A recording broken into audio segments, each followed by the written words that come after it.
Okay guys, in this video I'm going to talk about blog commenting. Now this is the main feature of ScrapeBox, and if used correctly it can be really powerful, although many people don't really use it in the right way. The approach that many people have is they just scrape a bunch of random blogs and they'll just type any generic comment like nice post or I really like your blog, something like that.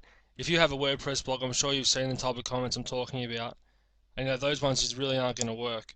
So in order to make this work properly, you need to start thinking outside the box. Generally, I'll comment on anything that has a following. So anything, if it's a sports team, a movie, celebrities are a good one.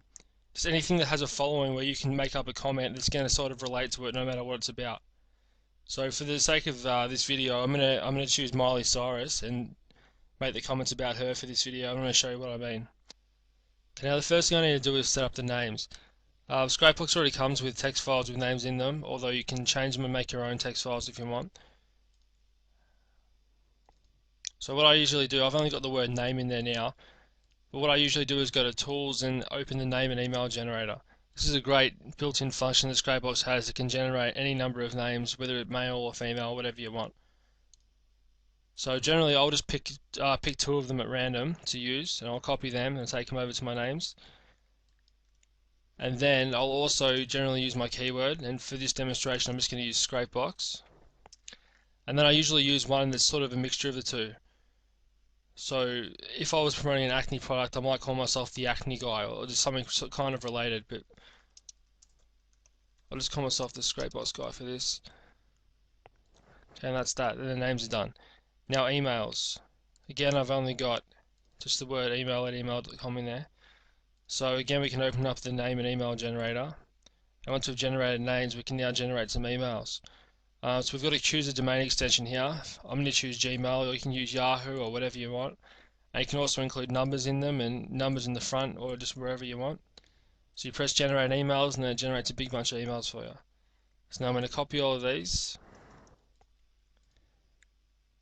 And then I'm going to save them over here. And they're my emails. So now websites. Now this is pretty straightforward. This is just simply the websites that you want to get links to, whatever URLs you want to get links to. Now for demonstration, again, I'm going to use ScrapeBox.com. I will sometimes use a mixture of my homepage as well as some deep URLs, but generally I don't use more than two or three in here. It really depends what you want to do. Okay, so now it's time to do the actual comment itself. You've got quite a few options here. You can enter a lot of different comments and randomly choose between them, or you can have a couple that are spun pretty well. There's even a what you see is what you get mode where you can insert links and all sorts of stuff like that. I generally don't bother with this. Given that I'm just going to comment on a celebrity for this instance, I usually just use one comment that I'm going to spin. So I'm going to show you what I normally do. You can also enter, this is how you spin.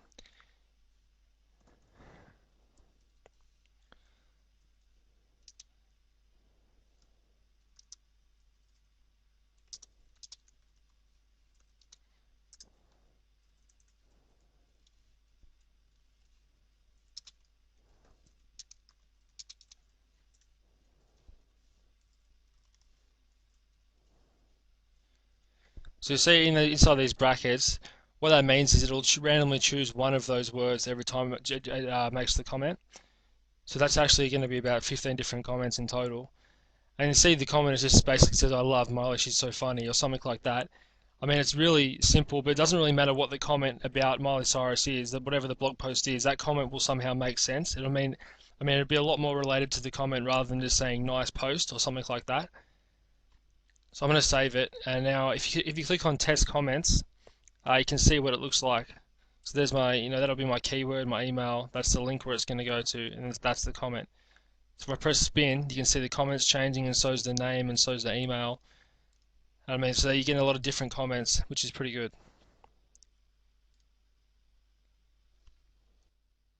Okay, so now the last thing down here, it says blog lists, and all that is simply a list of the blogs we're going to comment on. So we need to find them first. So what I'm going to do here is I'm going to press scrape. Now what this will do is it'll let you choose scrape keywords from a bunch of different sources. So you can scrape keywords examples from any of these sources. I usually keep them all on, but just to keep this video short, I'm just going to use the first two.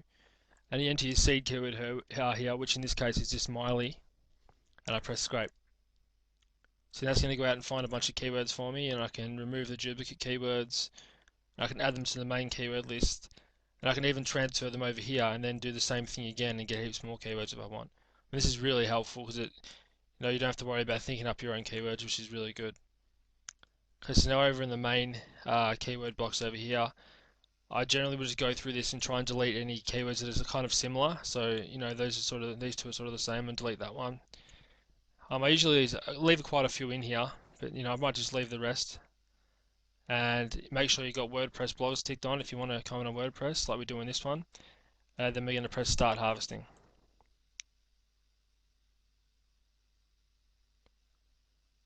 Okay, I'm just going to pause the video now while it finishes. Okay, so now we're back and it's finished scraping the data now. And you can see it's found 15,089 blog posts. Also, just something that I forgot to mention before is over here you'll see I only had Google selected, but you can also scrape data from Yahoo, Bing, and AOL. And you can also use how many results you want to scrape. I usually have it as 1,000, but you can have it as less if you want. And you can also add more Googles if you want. So if you click add more Google here, you can add, for example, if I wanted to add Google Australia, I could say google.com.au. And you can do that for any Google you want, and it'll scrape data specifically from that Google. But yeah, anyway, back to the comments now. We've got 15,089, but we're not going to use all of them. What we want to do now is we want to remove duplicates, and we want to remove duplicate domains because we don't want to be commenting very similar to comments on on multiple blog posts or on the one domain. So we're going to do that, and we're left with 1,468. That's still nowhere near 15,000, but it's still a lot. So what we do now is we click list, and we can transfer the URLs to the blog list for the commenter.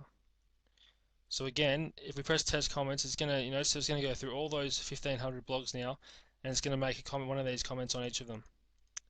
So it's pretty easy. All we do now is we press start posting. Okay, so that's a little message popping up. So it's filtered out. One of the URLs is pointing to a PDF file, an audio file, or a media file. So they've filtered that out, which is good. And now it'll start commenting down here. So you can see how fast it's going down here. And I might just pause it now and let it finish. Okay, so 402 seconds later, it's successfully commented on 566 blogs. So it was about, I think it's about 38-39% success rate, which isn't that great. It usually gets a bit better than that, but it's still pretty good for the time it took. Okay, so I've now cleared these two, and this time we're going to do exactly the same thing, except we're going to use the movable type up here. So we've just got to simply select that and press start harvesting again. So again, I'll pause this now and wait for it to finish.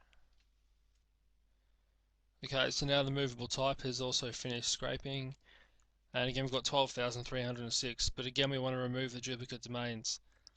There'll probably be a lot less than WordPress when it comes to movable types, so there's only 310. There generally isn't as many movable type blogs as there are WordPress, but that's okay. So again we want to transfer to blog list for commenter. This time we want to select movable type down here. And again we just let it start posting. And again I'll just pause it to let it finish. Okay, so it's now finished. It's had a bit of a better success rate than we did with WordPress. Although now this is popped up. Now basically what this is going to let you use the slow poster. Now I turned this off for WordPress, but I thought I would put it on now.